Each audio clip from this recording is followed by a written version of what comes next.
प्रिय विद्यार्थियों, इससे पूर्व हमने प्रेमचंद युग, पूर्व प्रेमचंद युग, प्रेमचंद युग और प्रेमचंद उत्तर युग के बारे में हमने पढ़ा कि कहानी की जो विकास धारा थी वो नियमित रूप से गति करती रही।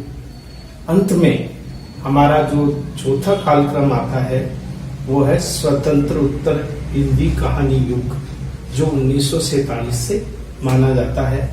स्वतंत्रता के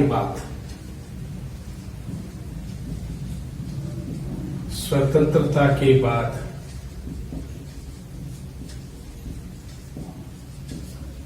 कहानी में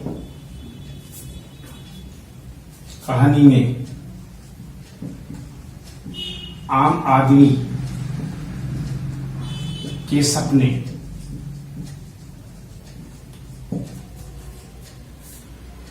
रोजगार,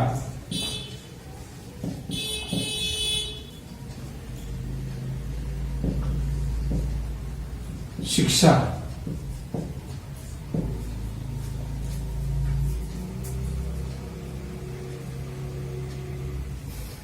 शिक्षा,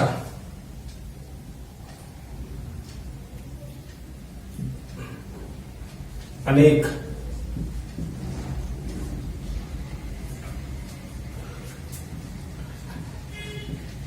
समस्याओं का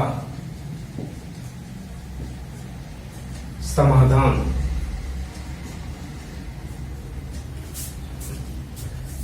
के बारे में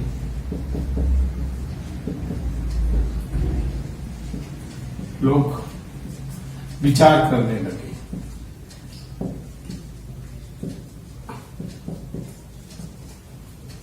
यानी आजादी के बाद सन 1947 से लोगों ने सपना देखा कि अब हमारा देश है, हम उसके मालिक हैं, हमारी अपनी शिक्षा है, हमारा अपना रोजगार है।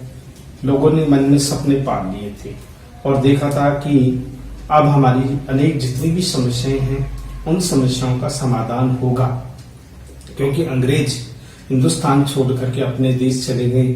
अब केवल भारतीयों का ही शासन था।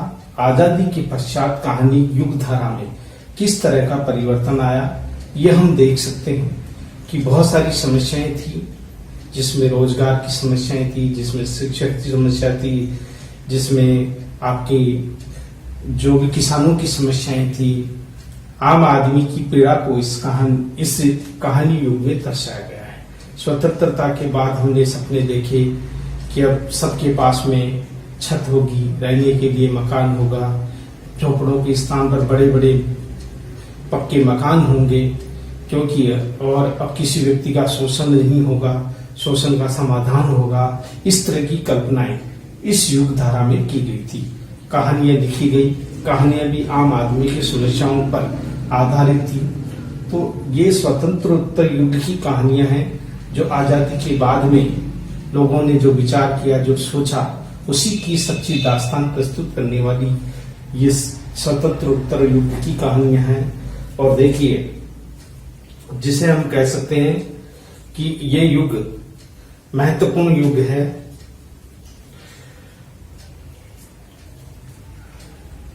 पहले की अपेक्षा विचार करने, पहले की अपेक्षा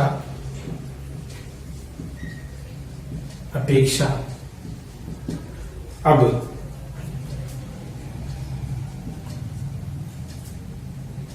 जागरूकतापूर्ण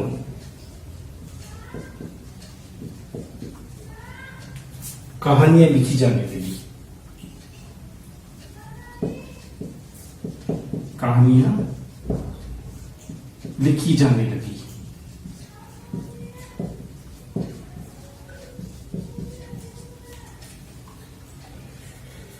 इस युग में नगर, महानगर,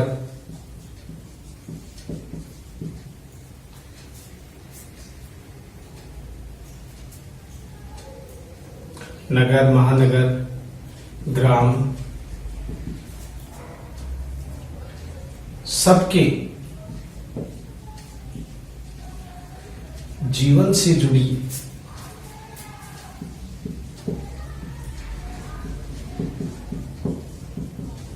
कहानियां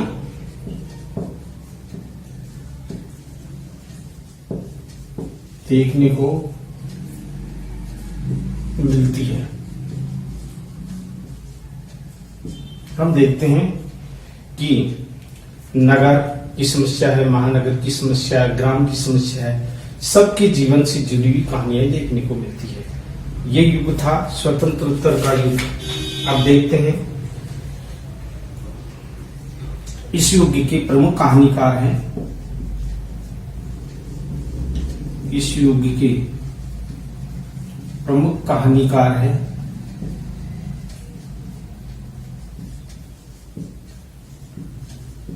जिनका नाम हम ले सकते हैं मोहन राकेश। सबसे पहले मोहन राकेश। मोहन राकेश ने भी जो कहानियां लिखी, इनकी कहानियां मध्यम वर्ग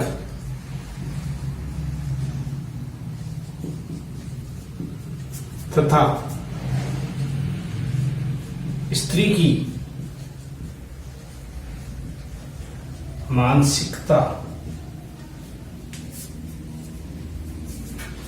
की मानसिकता एवं समाज के वास्तविक रूप को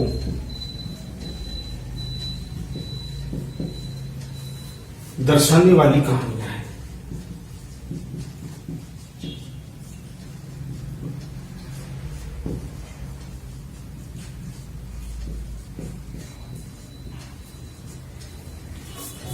मोहन राकेश ये हमारे कहानीकार हैं। इनकी कहानियां मध्यम वर्ग, स्त्री की मानसिकता एवं समाज की वास्तविकता को दर्शाने वाली कहानियां हैं। और उनकी कहानियों के जो नाम हैं वो इस प्रकार है कि जो सन 1947 में जो इन्होंने कहानियां लिखी, जिनका नाम है मोहन राकेश। अब इनकी कहानियों के नाम हम लिख सकते हैं। मिस पाल, एक और जिंदगी, कहानियां हैं मिस पाल,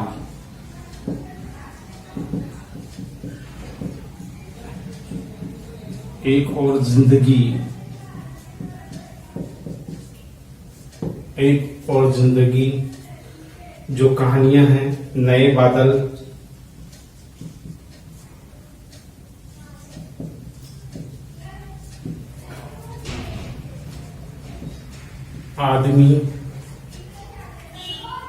आदमी और जानवर, जो आपके पाठ्य पुस्तक में भी है। आदमी और जानवर ये आपके पाठ्य पुस्तक में भी शामिल है। जिन्हें इसके कहानीकार है मोहन राकेश। आदमी और जानवर इनकी कहानियां हैं। अन्य हैं कहानियां हैं फौलाद का आकाश प्रकाश,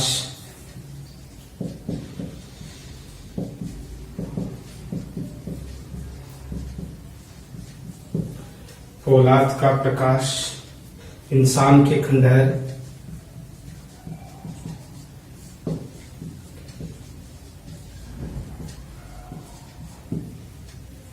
मलबे का मालिक,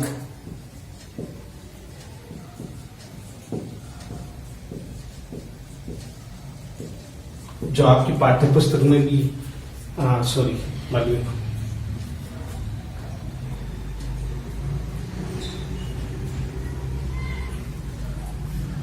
ये सभी कहानियां मलबे का मालिक, इनकी कहानियां हैं।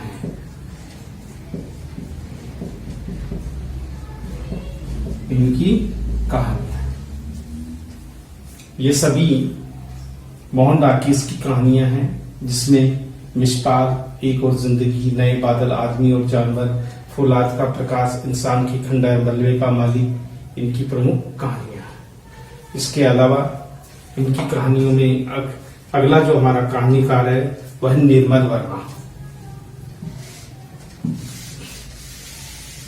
ये थे निर्मल वर्मा। इनकी कहानियां कैसी थी?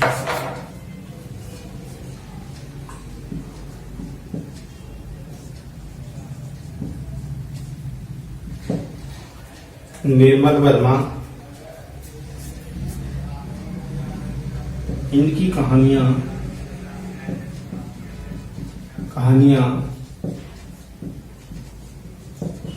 आम आदमी के निकट है। इनकी कहानियां आम आदमी के निकट है। कहानियों के नाम है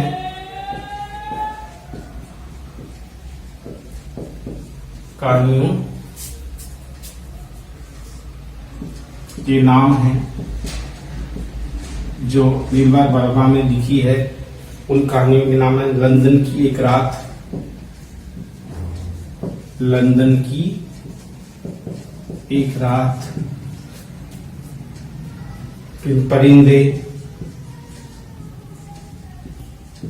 इनकी कहानी का नाम है परिंदे, और लवस,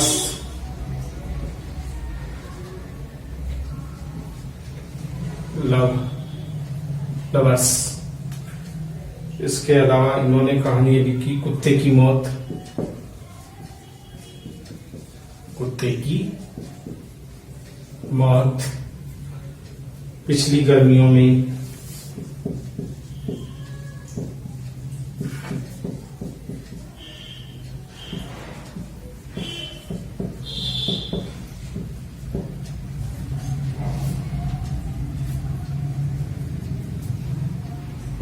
आदि कहानियां हैं।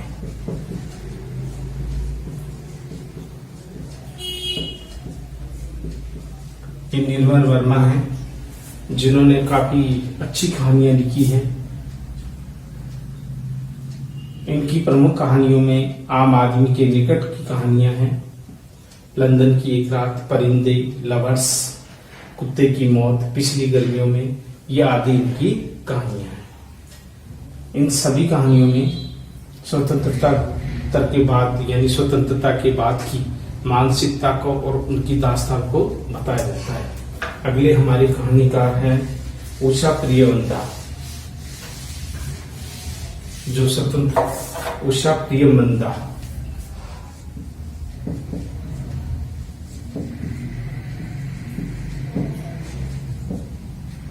उषा प्रियमंदा ये हिंदी की प्रमुख कहानीकार हैं। इन्होंने कहानियों में इनकी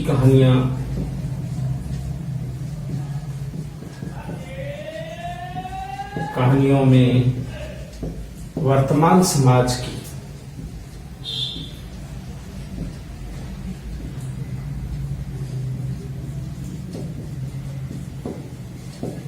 तस्वीर है। इनकी कहानी में वर्तमान समाज की तस्वीर है। इनकी कहानियों के नाम हम लिख सकते हैं वापसी, एक रिटायर व्यक्ति की कहानी है जो रिटायर के बाद में अपने घर आता है, लेकिन घर वाले उसे स्वीकार नहीं करते, तो वो अपने घर बार छोड़कर वापस चला जाता है। कहानी है वापसी। एक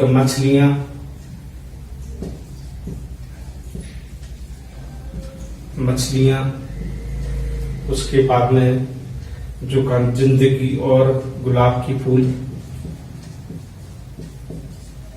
जिंदगी और गुलाब की फूल,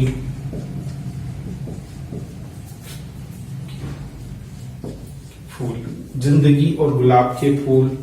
इसके अलावा छुट्टी का दिन, छुट्टी का दिन, ये सभी ये इनकी प्रमुख कहानियां हैं।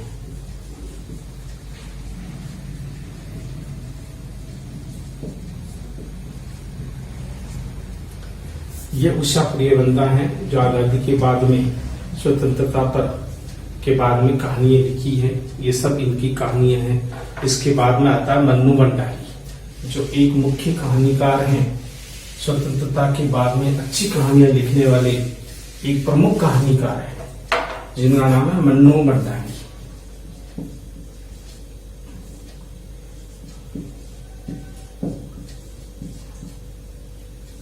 मन्नू भंडारी। मन्नू भंडारी ने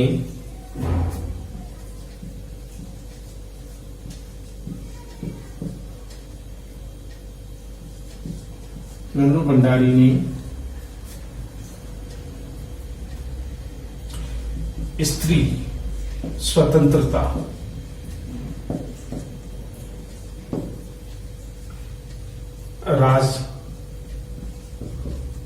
राजनीति में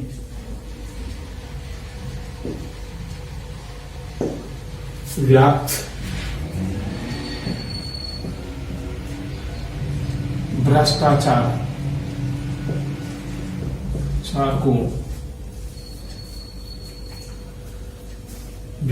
को कहानी के रूप में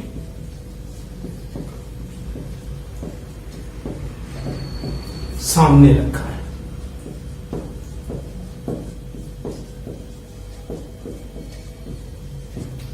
इनकी जो मन्नू भंडारी है, काफी अच्छी कहानी है। इन्होंने कहानी लिखी है, यही सच है। कहानियां हैं, इनकी कहानियां हैं, यही सच है। ये इनकी कहानी है। इसके अलावा इनकी कहानी का नाम है मैं हार गई।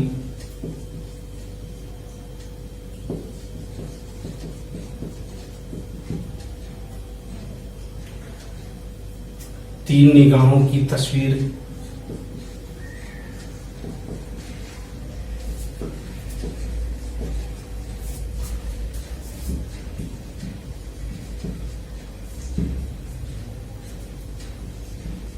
सजा,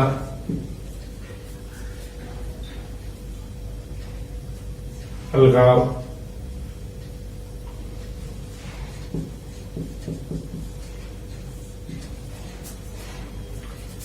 इनकी प्रसिद्ध कहानियां हैं।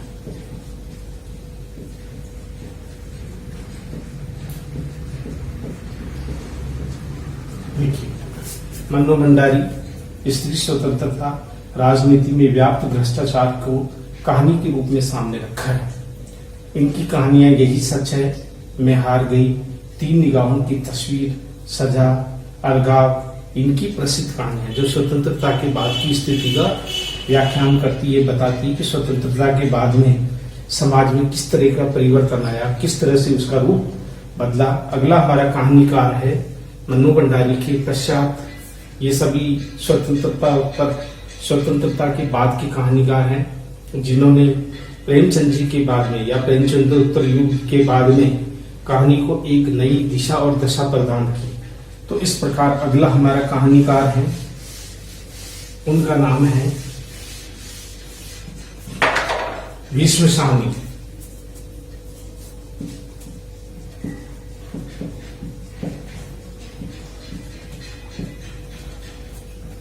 भीष्म साहनी ने स्वतंत्रता के बाद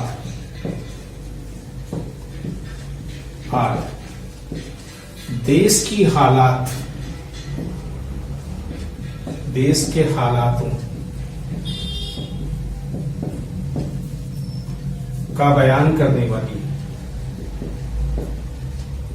देश के हालातों का बयान करने वाली कहानियां लिखी है।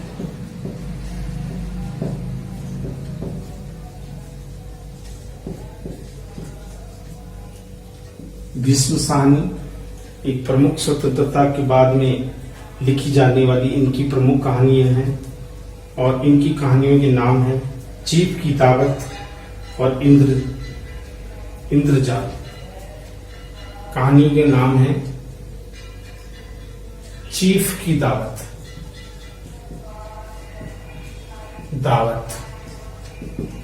और एक इंद्रजाल।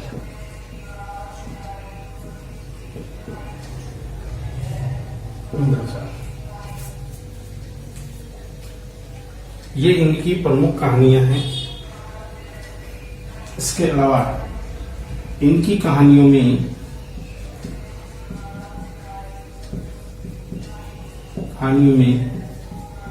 प्राचीन परंपरा के प्रति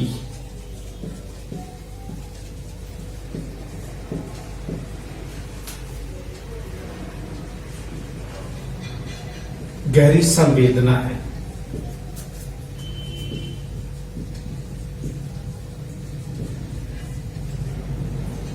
देखिए, जिसमें शाही आजादी के बाद देश की हालातों का बयान करने वाली कहानियां इन्होंने लिखी है। दो मुख्य रूप से कहानियां, एक चीफ की दावत है। इस कहानी में एक बुजुर्ग एक बेटे के साथ में एक बूढ़ी माँ रहती है, तो वो अपनी माँ को दूसरी जगह भेज देता है कि ताकि बड़े साहब की नजर उसके ऊपर ना पड़े, देखे नहीं माँ क्योंकि बूढ़ी है, चल नहीं सकती, फिर नहीं सकती।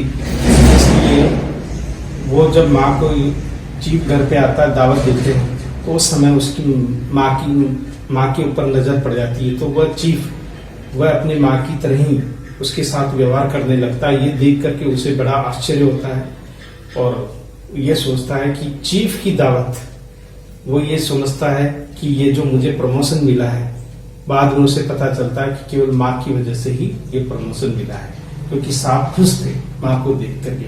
इसलिए ये चीफ की दावत कहानी थी। इंद्रजाल एक कहानी है। ये सभी प्रकार की कहानियों में स्वतंत्रता के बाद में आम लोग हैं, उनकी जुड़ी हुई पीड़ाओं के बारे में ये कहानियां लिखते हैं।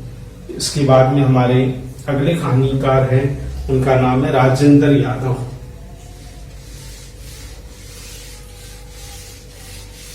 राजेंद्र यादव, राजेंद्र यादव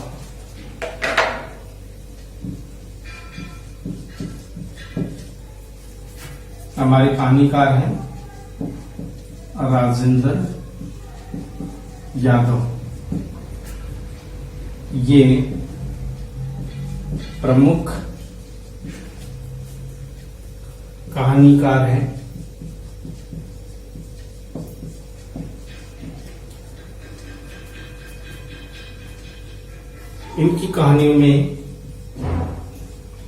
इनकी कहानियों में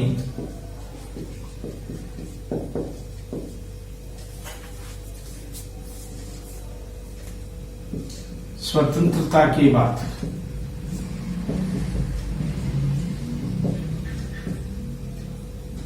लोगों की मानसिकता में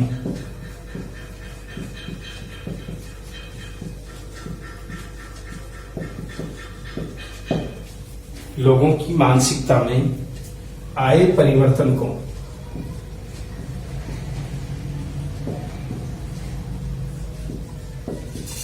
दिखाया गया है या बताया गया है। इनकी कहानियां हैं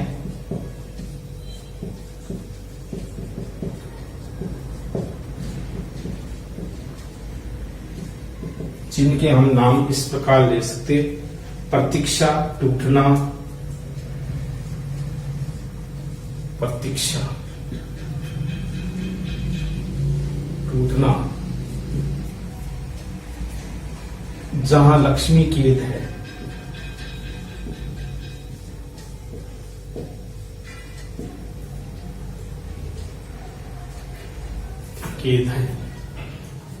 जहां लक्ष्मी कैद है। छोटे छोटे ताजमहल,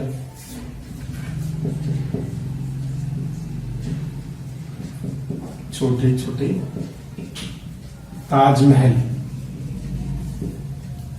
इसके अलावा आत्मकथा, अभिमन्यु की आत्मकथा,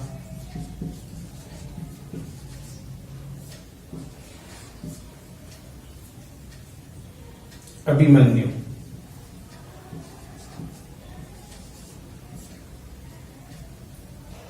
अभिमन्यु की आत्मकथा,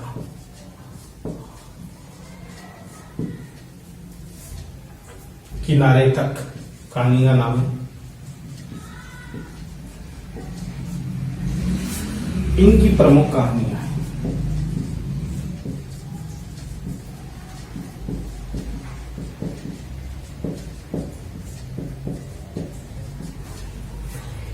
ये सभी स्वतंत्रता के बाद में लिखने वाले कहानीकार हैं। इनकी कहानियों में स्वतंत्रता के बाद लोगों की मानसिकता में आए परिवर्तन को बताया गया है। इनकी कहानियां हैं प्रतीक्षा, टूटना, जहाँ लक्ष्मी कैद है, छोटे छोटे ताजमहल, अभिमन्यु की आत्मकथा, किनारे तक इनकी प्रमुख कहानियां हैं। तो इस प्रकार ये सभी कहानीकार है। इसी प्रकार हमारे आते हैं नाम आता धर्मवीर भारती का, जो नई कहानी के कहानीकार के रूप में सामने आते हैं। धर्मवीर भारती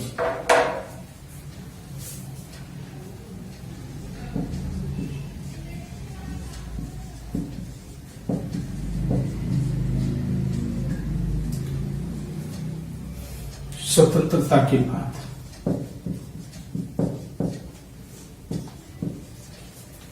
बाद प्रमुख कहानीकारों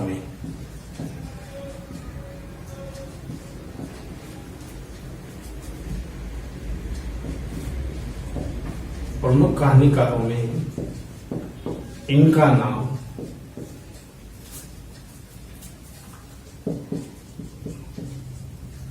आता है, जिसे हम धर्मवीर भारती जी कहते हैं। धर्मवीर भारती एक धर्मयुग से नाम से एक पत्रिका भी प्रकाशित होती थी। धर्मवीर भारती स्वतंत्रता के बाद में प्रमुख कहानीकारों में इनका स्थान है। धर्मवीर भारती जी की कहानियों के नाम लिख सकते हैं गुल की बानो,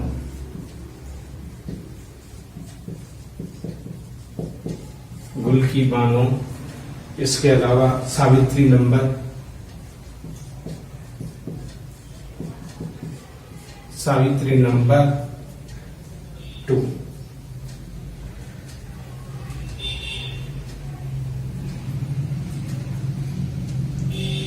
सावित्री नंबर 2, बंद गली का आखिरी मकान,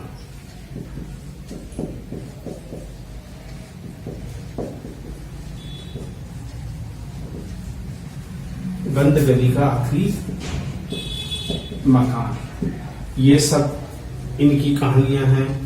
और इसके अलावा इनकी कहानियों के नाम हम देख सकते हैं चांद और टूटे हुए लोग, चांद और टूटे हुए लोग, चांद और टूटे हुए लोग आदि इनकी प्रमुख कहानियां हैं।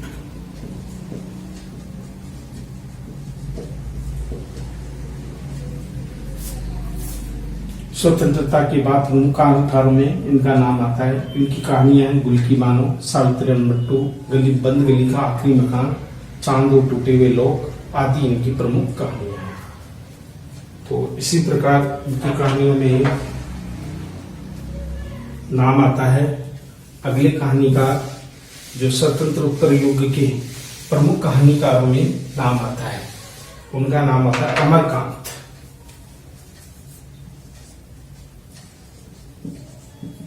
अमरकांत, जिन्हें हाल ही में साहित्य से पुरस्कृत किया गया, साहित्य सम्मान से पुरस्कृत किया गया है अमरकांत।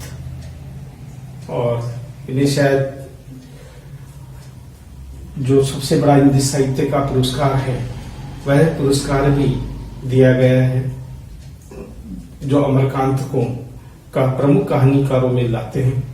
अमरकांत, इनकी कहानी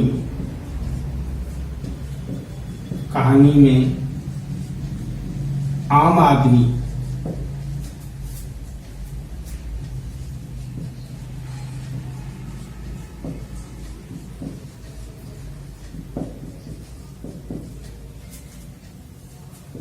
दिखाया गया है।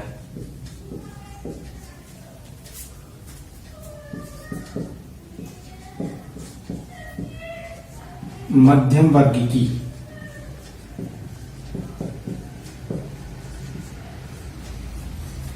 वर्ग की समस्याओं को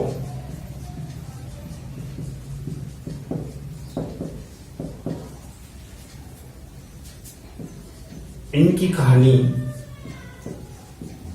कहानियां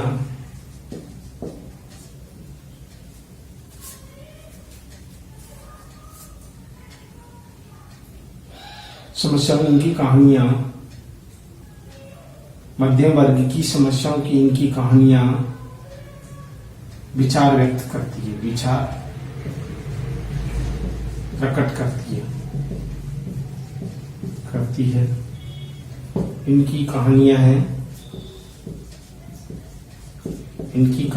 हैं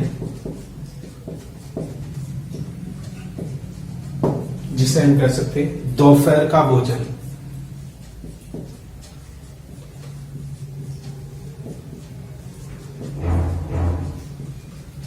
दोपहर का भोजन अमरकांत की कहानी है, दोपहर का भोजन।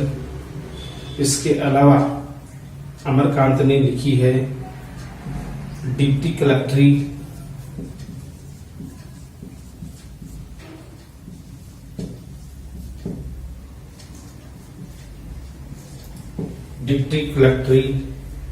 अमरकांत ने एक कहानी लिखी है मकान और हत्यारे।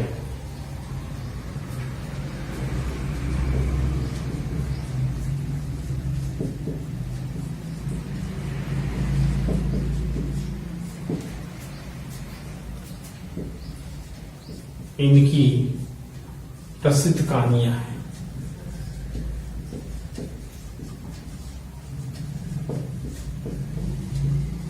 देखिए, अमरकांत हिंदी कहानीकार हैं। इन्होंने आम आदमी की पीड़ा को अपनी कहानियों में दिखाया गया है। मध्यम वर्ग की समस्याओं की इनकी कहानियों के विचार प्रकट करती है। इनकी कहानियां दोपहर का भोजन, डिप्टी कलेक्टरी, मकान और हत्यारे, ये इनकी प्रसिद्ध कहानियां हैं जो उस समय की युग धारा को प्रस्तुत करती है। अब अगला कहानीकार है हमारा फणीश्वर नाथ रेणु, जो स्वतंत्रता के बाद में एक प्रमुख कहानीकार के रूप में फणीश्वर नाथ रेणु।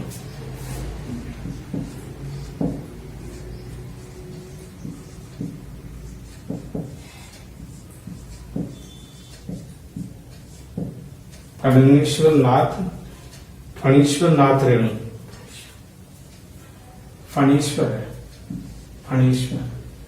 फणीश्वर नाथ रेणु। इनकी कहानियों के नाम इन्होंने इनकी कहानियों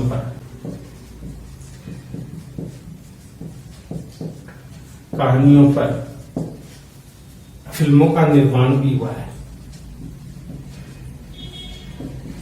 फिल्म निर्माण भी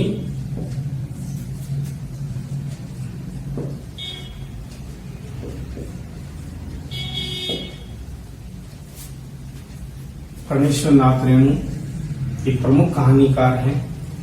इनकी कहानियों पर फिल्मों का निर्माण भी हुआ है। इनकी कहानियां हैं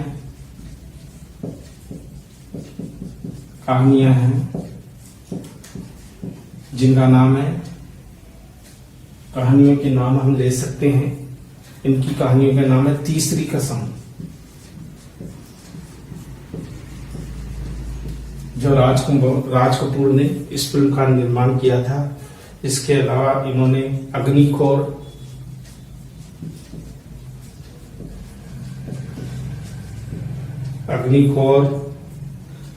और इसके अलावा आदिम रात्रि की महक,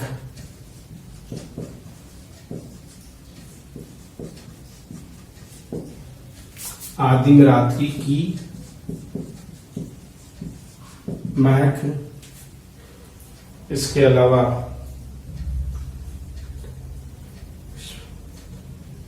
विश्वामित्र,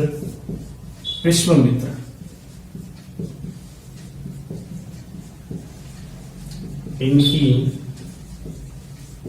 प्रमुख कहानियां हैं।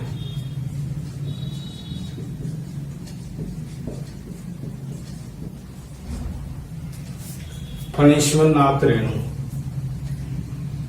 इनकी कहानियों पर फिल्म का निर्माण भी हुआ है। इनकी कहानियां हैं तीसरी कसम, अग्निखोर, आदिम रात्रि की महक, विश्वामित्र, इनकी प्रमुख कहानियां हैं। तो ये सभी जो है इस प्रकार ये स्वतंत्र उत्तर युग के प्रमुख कहानीकार हैं। निष्कर्ष रूप में हम कह सकते हैं कि इस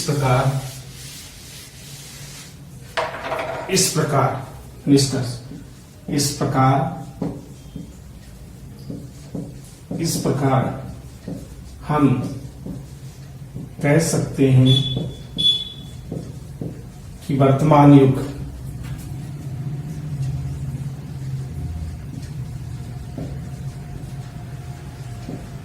में नई कहानियों का दौर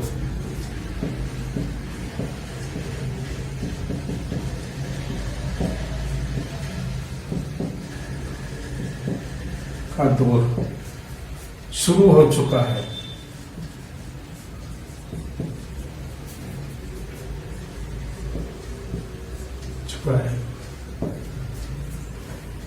लंबी कहानियां लिखी जाने लगी हैं।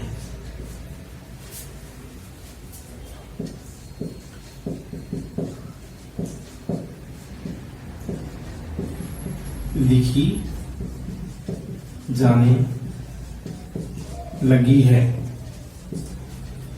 किंतु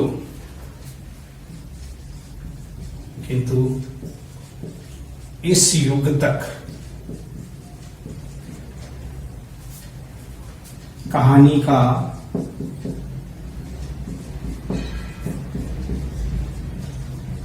संपूर्ण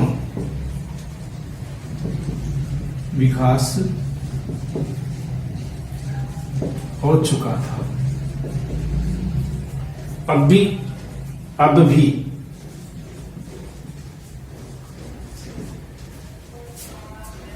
कहानी का विकास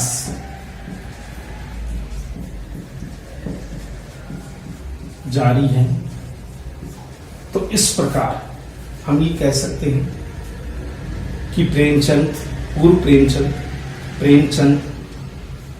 उत्तर युग, स्वतंत्र उत्तर युग में जितनी भी कहानियां लिखी गई, उन सब कहानियों का युग वर्तमान समय में भी जारी है। कहीं न कहीं पुराने कहानीकारों का अस्तित्व भी उसमें मिल जाता है, कहानीकारों का रूप भी मिल जाता है, उनकी कहानियों का स्वरूप भी मिल जाता है, क्योंकि वर्तमान जो कहानियां हैं उन वर्तमान कहानियों में जो कथानक होना चाहिए वो कथानक का रूप जो है वो देखने को नहीं मिलता जितने की प्राचीन कहानियों में। इसलिए आज भी कहानी का विकास क्रम जो है वो निरंतर रूप से जारी है। तो इस प्रकार से ये एक कहानी युग था जिसके बारे में हमने पढ़ा। हमने सर्वप्रथम कहानी के विकास का स्वरूप, विकास, फिर उसके तत्व के बारे में, कहानी के तत्व, और फिर हमने कहानी की विकास की अवस्थाओं को पढ़ा। इन 4 अवस्थाओं में कहानी ने अपनी पूर्ण विकास की अवस्थाओं को प्राप्त किया। अक्सर परीक्षाओं में इस तरह के प्रश्न पूछे जाते हैं कि भाई आप कहानी विकास की अवस्थाओं को बताइए, कहानी की विकास क्रम को बताइए। तो हमें इन्हीं 4 विकास क्रम को लेकर के कहानी के संपूर्ण अवस्थाओं के बारे में और कहानीकारों के बारे में बताना है। तो इसलिए यह हमारा एक कहानी का युग था और कहानियों को हमें निरंतर रूप से पढ़ना है और आपको किस तरह से कहानियों का अध्ययन करना चाहिए आगामी कक्षाओं में हम इसके बारे में आपको बताएंगे। निश्चित रूप से आप अपने पाठ्यक्रम जो पुस्तकें हैं वो हमेशा अपने पास में रखें। जब भी आपको समय मिले तो आप निश्चित रूप से उन कहानियों का अध्ययन करें। गद्य की पाठ्य पुस्तक है उसका भी आप अध्ययन करें ताकि आपको किसी प्रकार की कोई समस्या न हो। तो ये हमारी आज की क्लास थी जिसमें हमने कहानी के बारे में पढ़ा। आज अब आगामी कक्षाओं में और विचार करेंगे, जो हमारे विषय से संदर्भित जो भी चीज होगी वो बारी बारी से हम दिखाएंगे। Thank you.